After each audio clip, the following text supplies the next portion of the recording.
성도 여러분, 귀한 크리스마스 잘 보내셨습니까? 오늘은 박싱데이, 크리스마스 하루 뒤에 새로운 날이 시작됩니다. 어제 성탄절 연합 예배 때 광고 드렸습니다만, 오늘은 사무실이 휴무라는 점 기억해 주시기 바랍니다. 급한 연락은 저에게로 해 주시면 감사하겠습니다. 어제 성탄 예배에 대해서 많은 분들이 좋은 말씀들을 전해 주셔서 제가 굉장히 감사했습니다. 어떤 분께서는 당신 혼자만의 얘기가 아니라 많은 분들이 그런 얘기를 하신다라고 이렇게 전달해 주시면서 예배가 참 좋았다 이렇게 말씀해 주신 분도 계셨습니다. 이 예배를 위해서 많은 분들이 애써 주셨는데 그 중에서도 특별히 우리 성탄절 연합밴드를 잘 이끌어 주신 우리 한인석 집사님과 또 우리 어린이 공연을 이끌어 주신 김한나 전도사님께서 애를 많이 써주셨습니다. 여러분 뵙게 되시면 감사 인사를 전해주시면 좋을 것 같습니다. 오늘은 이렇게 기분 좋게 인사드리면서 새벽 묵상 시작해 보도록 하겠습니다. 오늘 우리에게 주시는 하나님의 말씀은 말라기서 2장 1절부터 9절까지의 말씀입니다. 제가 한번 봉독해 드리겠습니다. 너희 제사장들아 이제 너희에게 이같이 명령하노라. 만군의 여호와가 이르노라. 너희가 만일 듣지 아니하며 마음에 두지 아니하며 내 이름을 영화롭게 하지 아니하면 내가 너희에게 저주를 내려 너희의 복을 저주하리라. 내가 이미 저주하였나니 이는 너희가 그것을 마음에 두지 아니하였음이라. 보라 내가 너희 자손을 꾸짖을 것이요 똥 곧 너희 절기의 희생의 똥을 너희 얼굴에 바를 것이라. 너희가 그것과 함께 제하여 버림을 당하리라. 만군의 여호와가 이르노라. 내가 이 명령을 너희에게 내린 것은 레위와 세운 나의 언약이 항상 있게 하려 함인 줄을 너희가 알리라. 레위와 세운 나의 언약은 생명과 평강의 언약이라. 내가 이것을 그에게 준 것은 그로 경외하게 하려 함이라. 그가 나를 경외하고 내 이름을 두려워하였으며 그의 입에는 진리의 법이 있었고 그의 입술에는 불의함이 없었으며 그가 화평함과 정직함으로 나와 동행하며 많은 사람을 돌이켜 죄악에서 떠나게 하였느니라. 제사장의 입술은 지식을 지켜야 하겠고 사람들은 그의 입에서 율법을 구하게 되어야 할 것이니 제사장은 만군의 여호와의 사자가 됨이거늘 너희는 옳은 길에서 떠나 많은 사람을 율법에 거스르게 하는도다. 나 만군의 여호와가 이르노니 너희가 레위의 언약을 깨뜨렸느니라. 너희가 내 길을 지키지 아니하고 율법을 행할 때에 사람에게 치우치게 하였으므로 나도 너희로 하여금 모든 백성 앞에서 멸시와 천대를 당하게 하였느니라 하시니라. 아멘. 유재석이라고 하는 유명한 연예인이 있습니다. 국민 MC라고 불리죠. 개그맨 출신인데 지금은 뭐 사회자로 또 예능인으로 맹활약하고 있고요. 우리나라 사람이라면 모르는 사람이 없을 정도로 과거에 이주일이나 심형래의 명성을 능가하는 그런 명성을 쌓고 있습니다. 각 방송사의 예능 부문 대상만 수십 개 가까이 이렇게 받고 있는 사람입니다. 이분이 그런 얘기를 하신 적이 있어요. 개그를 할 때 똥 얘기를 안 하신다라는 겁니다. 정말 웬만하면 안 한다고 합니다. 왜냐하면 이 똥이라고 하는 것이 정말 원초적인 웃음을 주는 그런 소재이기는 한데 그만큼 너무 강렬하고 직관적이어서 그것까지 써먹을 정도가 되면 그 개그는 망한 것이다. 이런 생각을 하기 때문이랍니다. 그래서 수많은 예능 프로그램에서 요즘은 유튜브에도 엄청나게 나오시는데 정말 손에 꼽힐 만큼 한두 번이나 했는지 그 똥 개그를 뭐 그 정도 수준으로 웬만하면 그 단어 자체를 아예 안 쓴다고 그렇게 이야기하는 것을 제가 본 적이 있습니다. 사실 똥이라고 하는 그 개념이 별로 기분 좋은 개념은 아니죠. 뭐 개그맨의 말까지 가지 않더라도 말입니다. 여러분 혹시 어쩌면 지금 이 시간에 아침 드시고 계시거나 아침 식사를 준비하고 계실 수도 있는데 느닷없이 그 얘기를 해서 죄송합니다. 오늘 말씀 속에 그게 나와요. 얼마 전에도 말씀드린 것 같은데 참 성경에 별 얘기가 다 나옵니다. 몇 절에서 보실 수 있나요? 3절 말씀 보시면 보라 내가 너희 자손을 꾸짖을 것이요 똥 곧 너희 절기의 희생의 똥을 너희 얼굴에 바를 것이라 너희가 그것과 함께 제하여 버림을 당하리라. 두 번이나 나오고 있네요. 똥 곧 너희 절기의 희생의 똥 이렇게 나오고 있습니다.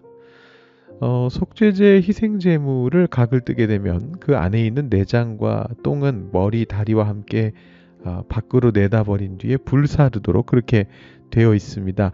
그런데 그것을 제사장의 얼굴에 바르신다라고 그렇게 기록하고 있죠.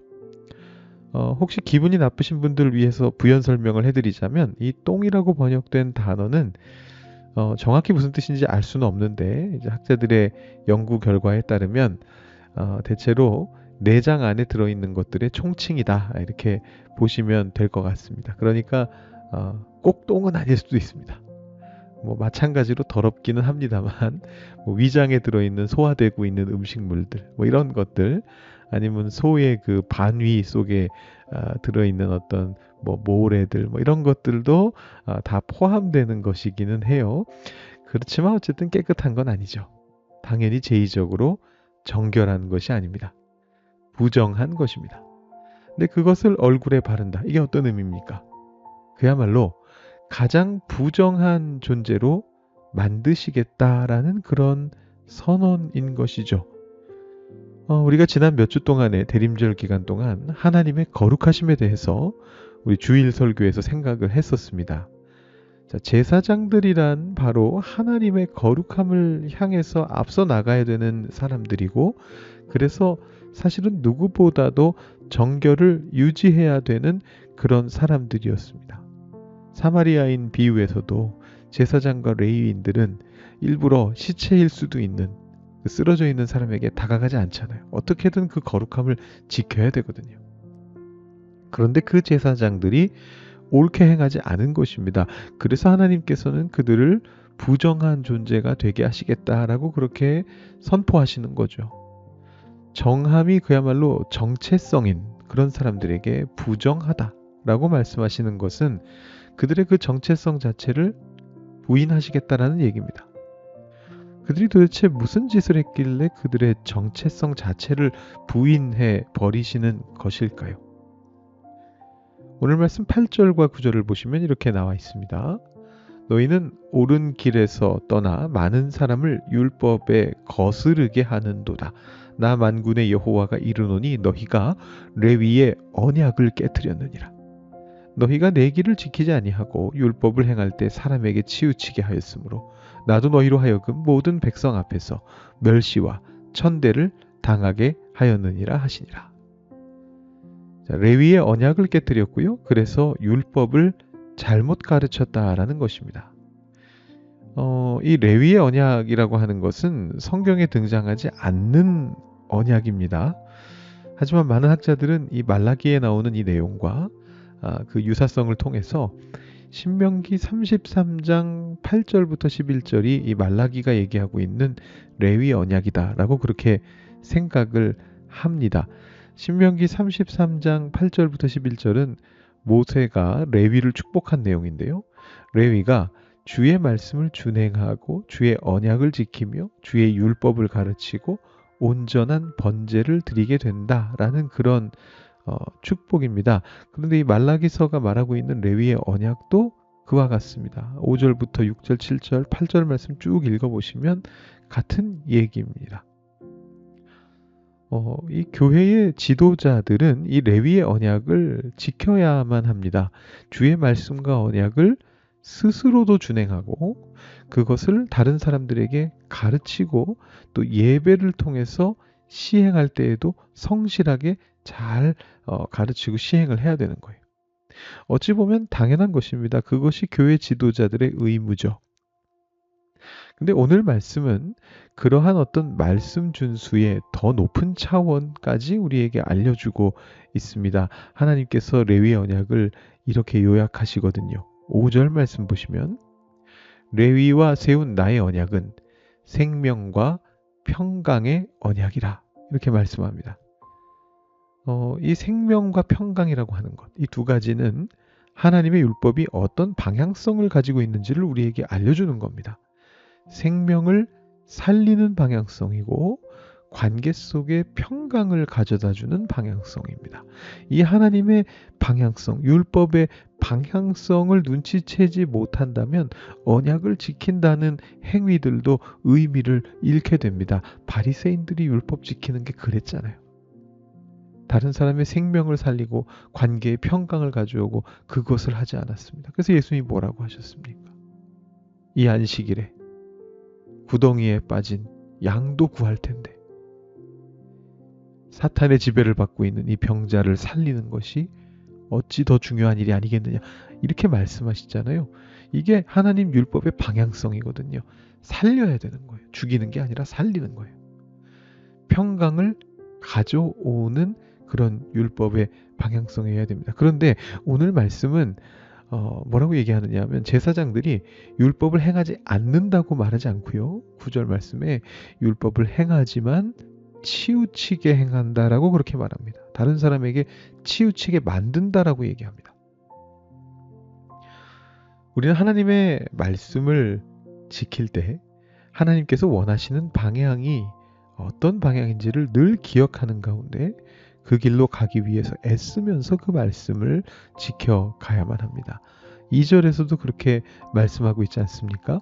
만군의 여호와가 이르노라 너희가 만일 듣지 아니하며 마음에 두지 아니하며 내 이름을 영화롭게 하지 아니하면 내가 너희에게 저주를 내려 너희의 복을 저주하리라. 내가 이미 저주하였나니 이는 너희가 그것을 마음에 두지 아니하였음이라. 하나님의 마음을 우리 마음에 품어야 된다라는 것입니다. 그것을 늘 마음에 두고 생각하는 가운데 그 길로 가기 위해서 애써야 한다라는 것입니다. 그것이 우리에게 주어진 사명이고 우리가 오늘 이 순간에도 기억하고 있어야 할 의무입니다. 오늘 말씀은 큰 틀에서 교회의 지도자들에게 주신 말씀입니다. 그렇지만 사실은 우리 모두에게 동일한 어떤 은혜와 경각심을 주는 말씀이기도 하죠. 오늘 이 말씀을 들으시는 분들께서 어떤 교회의 지도자급에 해당하시는 분들이시다라면 더욱더 신경 쓰면서 이 말씀을 묵상하시길 바라고요. 그러나 그렇지 않으시더라도 여러분 오늘 말씀을 한번 진지하게 묵상하시면서 우리의 마음속에 하나님의 마음을 품을 수 있도록 하나님의 방향성을 가지고 오늘 하루를 살아갈 수 있도록 기도하시면 좋겠습니다. 그렇게 할 때에 하나님께서는 우리의 얼굴에 똥을 바르는 대신에 하나님의 생명과 평강을 발라 주실 것입니다. 우리는 그렇게 이 땅 위에 생명을 퍼뜨리며 평강을 실어 나르며 하나님의 사자로서 말라기로서 세상으로 나아갈 수 있게 됩니다. 오늘 하루의 삶이 그렇게 되시기를 축복하면서 제가 마무리 기도 해드리겠습니다. 하나님 아버지 감사합니다. 우리로 하여금 주님 앞으로 나아오게 하시니 감사합니다. 크리스마스 성탄 예배를 잘 보내고 우리가 이렇게 또다시 새로운 날을 맞이하며 말라기서의 말씀을 통해 우리가 어떤 삶을 살아가야 하는지를 듣고 배웁니다. 하나님, 이 연말 연시의 시기에 주님의 말씀의 그 방향성을 우리 마음에 품고 하나님의 마음을 우리 마음속에 두고 우리가 세상 속으로 주님의 사랑 가지고 이 관계 속에 평강을 주는 그리고 하나님께서 우리에게 허락해 주시는 생명을 살려나가는 그 방향성을 가지고 세상을 향해 나아갈 수 있게 되기를 간절히 소망합니다. 주님의 크신 은총으로 우리와 함께하여 주시옵소서. 감사드리며 예수님의 이름으로 기도드립니다. 아멘. 우리 계속해서 묵상하시고 기도하시고 오늘 하루 시작하실 수 있기를 바랍니다.